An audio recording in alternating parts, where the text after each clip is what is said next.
안녕하세요. 공중학교 3학년 학생 여러분. 다시 이렇게 영상 녹화 강의로 찾아뵙게 되었습니다. 저번 시간에도 얘기했지만 선생님 현재 확진자 밀접 접촉으로 인해서 자가격리 판정을 받았고 원래 이번 주에도 출근을 해서 여러분들한테 수업을 하려고 했던 걸 부득이하게 녹화 영상으로 지금 대체 강의를 찍고 있습니다. 여러분들 양해해 주시고요. 자, 저번 시간 때 선생님이랑 같이 여기 위에 있는 이 에너지 기술에 대해서 배웠었는데요. 이 부분이 우리가 1학기 때 배웠던 파트의 절반 부분을 차지했었습니다. 오늘 시간에는 나머지 두 번째, 1학기 때 배웠던 두 번째 수송 기술 그 절반 부분을 배우고 수업을 마칠 거고요. 저번 시간에도 얘기했지만 선생님이 오늘 가르칠 것들이 사실상 기말고사에 나올 것들이 대부분이어서 여러분들이 조금 스트레스를 받으면서 수업을 들을 수도 있을 것 같아요. 그렇지만은 그렇게 생각하지 마시고 우리가 1학기 때 이런 수업 했었고 저런 수업 했었지 이런 것들 생각하고 다시 기억을 상기시키면서 수업을 들으면은 여러분들이 좀 더 편하게 수업을 들으리라 생각이 듭니다. 자, 오늘 시간에는 이제 두 번째 수성 기술에 대해서 수업을 좀 해볼 건데요. 선생님이랑 같이 배웠던 것들이 첫 번째 자동차, 세네 가지의 종류의 자동차를 배웠었고 로켓을 배웠고 우리 선생님이랑 같이 기말고사가 끝나게 되면은 여기 있는 세 번째 드론까지 이제 날리고 이 단원을 좀 마치려고 합니다.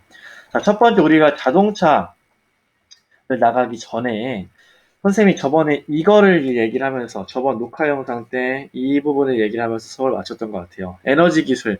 이 에너지의 과학적인 의미가 무엇인지 선생님이 여러분들한테 아주 짧게 알려주고 한번 듣고 흘리라고 했었는데요. 에너지의 과학적 개념은 저기 지금 좀 어려운 수식으로 좀 써있죠. 어떤 무게를 옮기는 것을 우리가 에너지라고 합니다. 그 무게를 우리가 N이라고 표현을 하고요. 이 N을 읽은다면은 뉴턴 이렇게 표현할 수 있습니다. 그 다음에 저 M은 거리, 미터를 의미하겠죠. 그래서 뉴턴 곱하기 미터, 뉴턴 미터가 곧 에너지의 단위인데 이렇게 에너지는 무언가 무게를 어떤 곳에서 다른 곳으로 옮기는 것을 의미했습니다. 자, 이 에너지랑 그래서 가장 관련 있는 기술이 뭔지 생각을 해봤을 때 선생님이 1학년 때 보여줬던 이 화면을 잠깐 보여줬던 것 같아요. 다시. 이 다섯 가지 기술 중에서 가장 에너지랑 관련된 기술이 무엇일까 한번 생각해보라고 여러분들은 했을 텐데 당연히 이 수송 기술이겠죠. 그래서 선생님이랑 같이 이 에너지 기술 이후로 수송 기술이 교과서에 서술된다는 것 여러분들이 좀 알고 계시면 좋을 것 같고요. 선생님이 첫 번째 이 수송기술 수업했을 때 제일 먼저 가르쳤던 것이 수송기술의 개념에 대해서 아주 간단하게 알려주고 이런 여러 가지 수송수단에 대해서 한번 쭉 훑고 지나가는 시간을 가졌었습니다. 자, 교과서 173페이지를 한번 봐볼게요. 교과서 173페이지 보시면은 지금 선생님이 수송기술의 의미에 대해서 설명하고 밑줄 치라고 했던 부분들이 나와 있을 텐데 한번 자세히 좀 다시 보겠습니다. 수송 기술이 무엇일까? 자, 수송이나 수송 장치를 이용해서 어떤 사람이나 또는 물건을 한 장소에서 다른 장소로 이동시키는 것을 말한다고 했습니다. 그리고 이 수송 기술은 이동 경로에 따라서 육상, 해상, 항공, 육해공 이렇게 나뉜다고 선생님이 얘기를 했었잖아요. 자, 아주 간단하게 요약을 하면은 수송 기술이라는 거는 이렇게 표현할 수가 있을 것 같아요. 사람이나 또는 물건을 옮기면은 그게 바로 수송 기술이다. 그렇게 여러분들이 좀 이해를 하시면 될 것 같고요. 그 수송에 이용되는 여러 가지 장치들을 우리가 수송 장치라고 했습니다. 뭐 자동차, 기차, 배, 비행기, 에스컬레이터 이런 것들, 심지어 유모차 이런 것도 선생님이 수송 기술 수단, 수송 장치라고 얘기를 했었어요. 자, 이런 것들이 수송 장치인데 선생님이 이 모든 것을 다 수업 때 가르칠 수는 없으니까 교과서에 있는 대표적인 것들만 선생님이 설명을 한다고 했었죠. 그래서 자동차 배웠고 로켓 배웠고 그 다음에 마지막으로 시험 끝나고 드론까지 배우면은 선생님이 수송 장치는 어느 정도 설명이 좀 끝날 것 같아요. 자, 그래서 우리가 자동차를 배울 때 딱 한 가지만 배우고 끝내는 게 아니라 여러 가지 종류의 자동차를 배웠었죠. 교과서 176페이지 보시면은 지금 이런 자동차들의 그림이 나와 있고 설명이 써 있는데 선생님이 수업 시간에도 누누이 강조했지만 저 그림 보시고 이게 어떤 자동차 구조인지 여러분들이 파악하고 숙지하셔야 된다고 분명히 얘기했습니다. 자, 선생님이 176페이지에서 전기 자동차, 그 다음에 하이브리드 자동차, 연료전지 자동차 이렇게 설명을 했었는데요. 하나씩 하나씩 다시 되짚어보는 시간을 좀 가져보도록 하겠습니다. 자, 선생님이 처음 자동차 가르쳤을 때 여러분들을 끌고 밖으로 나갔어요. 그렇죠? 끌고 밖으로 나가서 무슨 수업을 했었냐면은 선생님의 내연기관차, 기름으로 가는 자동차와 전기로 가는 자동차, 전기 자동차를 비교해보는 우리 시간을 가졌었습니다. 외관만 보라고 했었잖아요. 외관만 보고 여러분들이 비교하고 활동지 작성해서 선생님한테 제출을 했었는데 여러분들이 그거 비교해서 봤었을 때 뭐 여러 가지 대표적으로 차이점들이 있었어요. 번호판, 딱 우리가 바로 보였던 것은 번호판 색깔이 전기자동차 같은 경우에는 파란색으로 표시된다. 이런 얘기를 선생님이 했었던 것 같아요. 자, 그 다음에 앞모습도 선생님이 얘기를 했었죠. 우리 앞에 자동차, 기름으로 가는 자동차, 엔진룸 열어서 엔진 확인해 줬고, 전기자동차는 엔진이 당연히 없기 때문에 앞에 트렁크 공간을 만들어 놓는다. 이런 것도 여러분들한테 보여줬던 것 같습니다. 그 다음에 옆모습을 봤었을 때, 선생님이 주유소 가서 기름을 담아가지고 심지어 기름을 사왔었어요. 그렇죠? 그래서 여러분들한테 기름 넣는 것도 보여주고 내연기관 자동차, 엔진으로 가는 자동차는 저렇게 주유구가 있고 전기 자동차는 스마트폰처럼 충전을 하기 때문에 저는 충전구가 있다고 얘기를 했었습니다. 그리고 뒷모습도 아주 중요하다고 얘기를 했었는데요. 뒷모습을 보면은 내연기관 자동차 같은 경우에는 불 타고 나오는 연기가 빠져나가는 구멍, 그걸 좀 어려운 말로 배기구라고 하는데 배기구가 존재했고 전기자동차는 배기구가 존재하지 않는다는 걸 여러분들이 확인할 수 있었을 겁니다.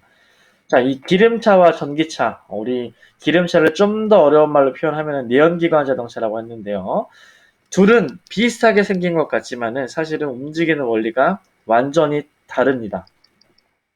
자, 어떻게 다른지 지금부터 차근차근 다시 설명을 좀 해보면요.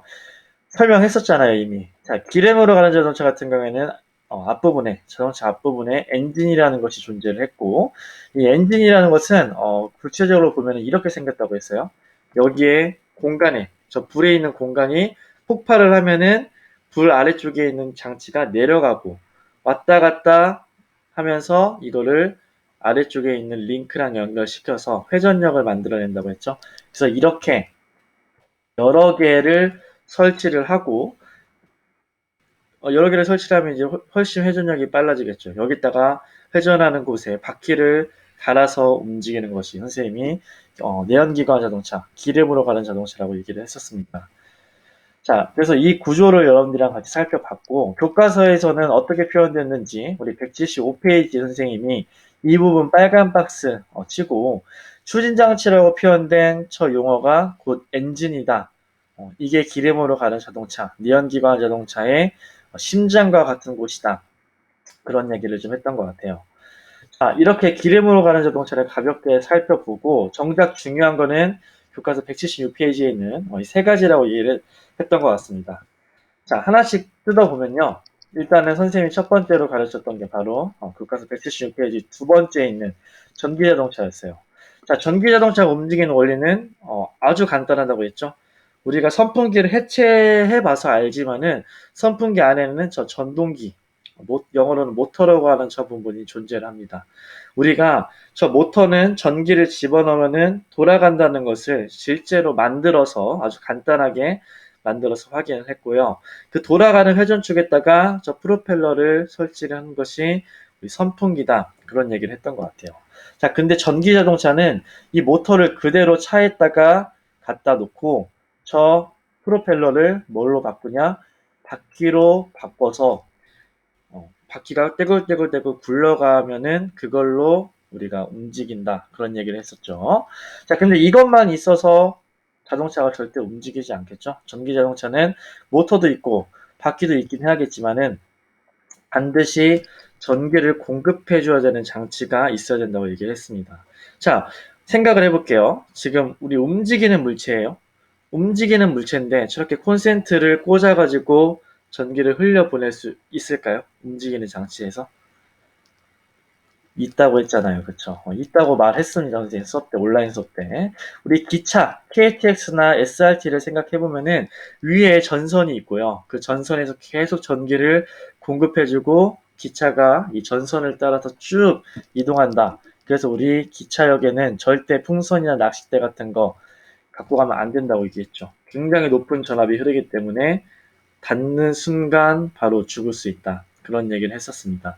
자, 근데 자동차 같은 경우에는 이거랑은 조금 다르겠죠. 자동차는 정해진 선로를 돌아다니는 수송장치가 아니기 때문에 우리가 전기를 공급을 콘센트, 전선으로 하지 않고 이렇게 배터리를 실어서 전기를 공급해준다 얘기했습니다. 자, 지금 보여주는 화면, 이 구조가요, 교과서 176페이지 중간에 있는 그림이라고 생각하시면 돼요.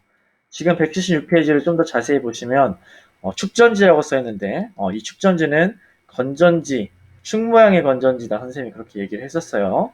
그 다음에 당연히 전동기가 존재할 거고 이 전동기로 인해서 바퀴가 떼굴떼굴 굴러가겠죠. 그렇죠? 그 다음에 발전기. 발전기는 하이브리드 자동차 때 선생님이 얘기했지만 관성력을 이용해서 계속해서 돌아가는 바퀴의 힘을 이용해 거꾸로 충전을 해주는 용도로 우리가 발전기를 쓴다. 그런 얘기를 했었습니다. 자, 이 축전지, 실제 그래서 우리 전기 자동차를 살펴보면은 전기 자동차에 실리는 건전지도 이렇게 생겼다고 얘기를 했잖아요. 우리 가정에서 볼 수 있는 AAA형처럼 원통형으로 생겼고 이거를 수백 개, 수천 개를 실어서 만든 게 바로 전기 자동차 축 모양의 축전지라고 얘기를 했었습니다. 자, 두 번째로요. 우리 이제 하이브리드 자동차랑 연료전지 자동차를 한번 살펴보도록 하겠습니다. 선생님이 아까 전에 전기 자동차에서 이 부분, 밑줄 친 부분들 다 설명했었으니까요. 꼭 파악해 두시고요. 자, 이어서 마저 하이브리드 자동차를 좀 설명을 해보도록 하겠습니다. 선생님이 하이브리드 자동차 설명할 때 여러 가지 짤방들을 좀 몇 개 보여줬었어요. 어떤 짤방이었냐면은 끔찍한 혼종이라고 해서 누가 저렇게 끔찍한 혼종을 만들어냈단 말인가. 스타크래프트에 나오는 대사가 여러 가지로 패러디가 됐다고 얘기를 했었죠. 대표적으로 이런 거. 처음에는 너무 자연스러워갖고 그냥 넘어갈 뻔했는데 자세히 보니까 카카오톡에 라이언하고 보노보노를 합쳐가지고 만든 아주 괴짜스러운 인형이 있었고요. 그 다음에 이제 여러분들 오버워치 많이 해본 사람들은 알겠지만은 송하나와 자리아를 합성해서 저렇게 끔찍한 혼종을 만들기도 했습니다. 자, 근데 선생님이 이 짤방들 왜 보여줬는지 얘기했었잖아요. 우리 하이브리드 자동차, 이 하이브리드라는 뜻이 뭔가 영어로 표현하면은 굉장히 고급스러운 단어처럼 느껴지기 쉬운데 사실 이 하이브리드는 영어 사전에 검색해 보면은 이렇게 뜹니다. 잡종, 잡종이라고 뜹니다. 자, 그래서 하이브리드는 뭔가 섞인 것을 우리가 하이브리드라고 얘기를 하고요. 이 하이브리드 자동차라는 것은 뭐냐면은 선생님이 아까 전에 설명했던 전기 자동차 그리고 기름으로 가는 자동차 이 두 가지를 합쳐놓은 혼종이 곧 하이브리드 자동차라고 생각을 하시면 될 것 같아요. 좀 더 구체적으로 설명하면은 다음과 같습니다. 두 개의 심장이 있다고 생각하시면 돼요. 자동차를 움직이는 심장이 엔진도 있고 그 다음에 전기를 집어넣으면 굴러가는 전동기도 있고 그래서 이 두 가지를 같이 써서 자동차를 움직이는 것을 우리 하이브리드 자동차라고 합니다. 자, 수업 최대 촬영 시간이 거의 도달을 해서 선생님이 첫 번째 영상은 여기서 끝낼 거고요. 두 번째 영상에서 마저 하이브리드 자동차를 설명을 진행하겠습니다.